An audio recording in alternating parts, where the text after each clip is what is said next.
Hello, everyone. Hope you're having a fantastic day. My name is Kmart, and I want to talk about some basketball. And today, we are once again diving into the early off-season preview series, asking a couple of questions of each of the teams in the league here as we rapidly approach the start of free agency and that sort of frantic period in the off-season when all these teams are looking to secure players, looking to, wheel and deal and make trades to prepare for the next campaign. So we are going to be taking a look at all the teams. Today, though, we are looking at the Golden State Warriors, a team that, has already had a lot of stuff go down for them. And we're really in the earliest possible days of the off season. So we will talk about them. But before we get into some of the points for this team, let's take a look at some of their stats. They end the regular season at 44-38. Good enough for the 6th seed in the West. Only 4th in the Pacific Division, though. All 5 teams in the Pacific ended up making the postseason and making the playoffs. So, strong division, and the Warriors were obviously part of that. Once they reach the playoffs, though, um, don't quite get as far as they had hoped. Their record overall was 6-7 in the playoffs, certainly not bad. They got past the Kings in 7 before being eliminated by the Lakers in round 2. So, weren't quite able to make it all the way to the conference finals or the finals to defend their title, but still a pretty solid run. But in terms of some of the other stats here for the Warriors, taking a look at it, they were a top 10 offense by offensive rating, 8th overall. The defense kind of lagged behind a little bit, 17th in the league by defensive rating, which puts their net rating just outside the top 10 in 11th place. They did, however, play with the second highest pace in the league and also had the second highest payroll in the league, which the pace part is good, the payroll part maybe not so much, and that is going to be a factor that we will be talking about. But before we do that, let's take a look at some of the additions and losses for this team, because as of right now, they have pretty much the longest list of the teams we've looked at so far. Taking a look at the additions for this team, they get Chris Paul in the trade that sent Jordan Poole away. They also got themselves a couple of draft picks. They took Brandon Podemski, hope that's right, with their own original first round pick, and then they traded for the draft rights and then drafted Trace Jackson Davis. So, weird dichotomy there. Some absolutely young guys in the draft, and then 38-year-old Chris Paul. So, kind of getting in on both ends of the age spectrum there. In terms of the losses, though, here's where things get not so happy if you're the Warriors, because there are quite a few names on this list. Obviously, they lose Jordan Poole. They send him away in that 3-team deal. They also lose Ryan Rollins in the trade. That part's not really super fantastic. He wasn't really a factor for them, but he does get sent away in that trade. And then a couple of names added to the list here, at least temporarily. Both Draymond Green and Dante DiVincenzo declined their player options and opted to enter free agency. Now, I say they're temporarily on this list because there is still a chance that the Warriors re-sign one or both of them, right? The rumors are already going that they're trying to sort of look into those deals more towards Draymond's end than DiVincenzo's, but you know, there is a chance that they both return under new contracts. For now, though, we'll count them in the losses column because they declined those options. So, with that in mind, we are going to move into some of the questions for the Warriors this offseason. Question 1 is, what role does Chris Paul play for the Warriors here? Now, after pulling the plug on the Jordan Poole experience, for whatever that was worth, the Warriors have ended up with a veteran point guard in Chris Paul on their roster, but what role will he play for them? It seems incredibly unlikely that he actually cracks the starting lineup, right? They've got Steph Curry, they've got Klay Thompson.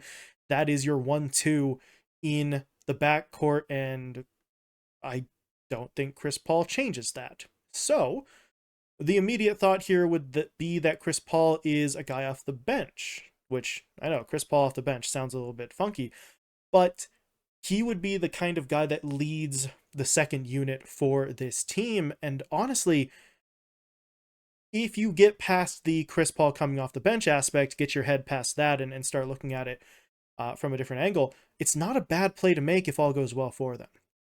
Chris Paul is 38 years old. Yes, he has some health concerns for sure, but he's still able to distribute the ball when healthy, right? His assist numbers are still some of the best in the league, and putting him in a situation to create offensively for some of the younger guys like maybe Andrew Wiggins, like Jonathan Kuminga, even the occasional play run for Kevon Looney. I know they don't really look to him much on the offensive end, but he's still there. He can still tip the ball into the basket occasionally. But having Chris Paul to create opportunities for some of those guys would theoretically give you a nice bump to the strength of your second unit and take some of the pressure off of guys like Steph and Clay. Make it so that they don't have to combine for 50 plus points a night for your team to feel comfortable, because you have a veteran point guard who can create opportunities for guys like Wiggins and Kuminga, who we know are talented, just maybe don't necessarily have the ability to create their own shots at will at this stage in their career. If you've got Chris Paul to kind of spoon feed them opportunities, their numbers can take a pretty sizable step forward. Of course, all of this banks on Chris Paul being healthy enough to play consistently, right? And he has missed games by both injury and just generally wearing down because he's 38 years old. So that is a concern. You combine that with the fact that the main faces of the Warriors dynasty are also kind of starting to get on in years. But by NBA standards, by the way, I know that's kind of assumed, but these guys are all still just in their 30s. They're not old, they're just sports old.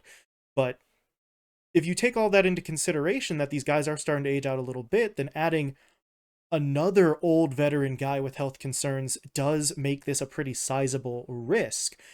But at this point in the storyline of this Warriors team, I don't think you can avoid risk anymore, right? You are trying to maximize a window here. So is Chris Paul risky? Yes, he is. But could he still be a benefit to this team? Absolutely. So that's the role I think he plays for them. That's assuming he stays with the Warriors. That's not even guaranteed yet. They could potentially look to move him, but assuming that they don't, I think that is the kind of impact that he needs to have for them. But that moves us into question number 2, kind of tying in a little bit to that talk about, does Chris Paul stay or not?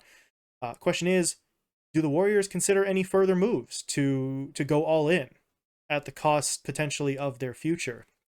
Now, Steph Curry showed us that he still has enough left in the tank to lead this team to the playoffs, right? He is still Steph Curry.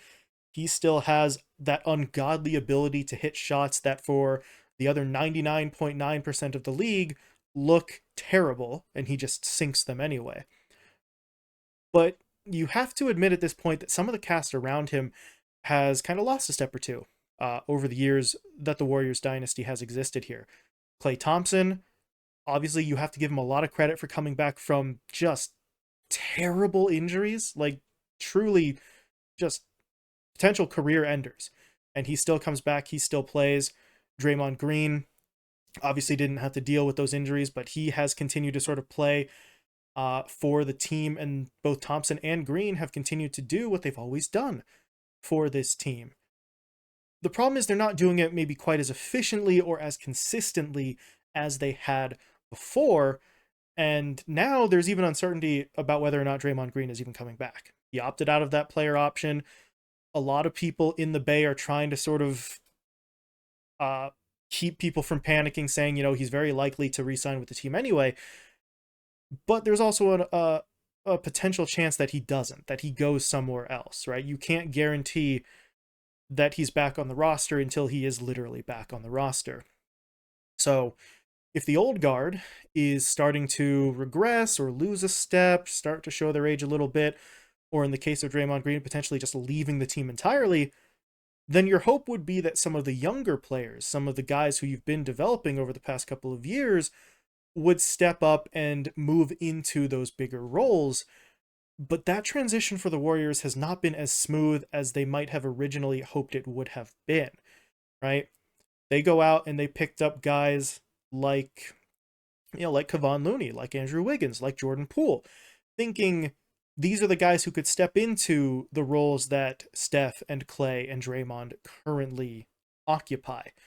And for the most part, that's not going terribly on 2/3 of the counts. Kevon Looney's doing great for them. He's pulling down stupid amounts of rebounds.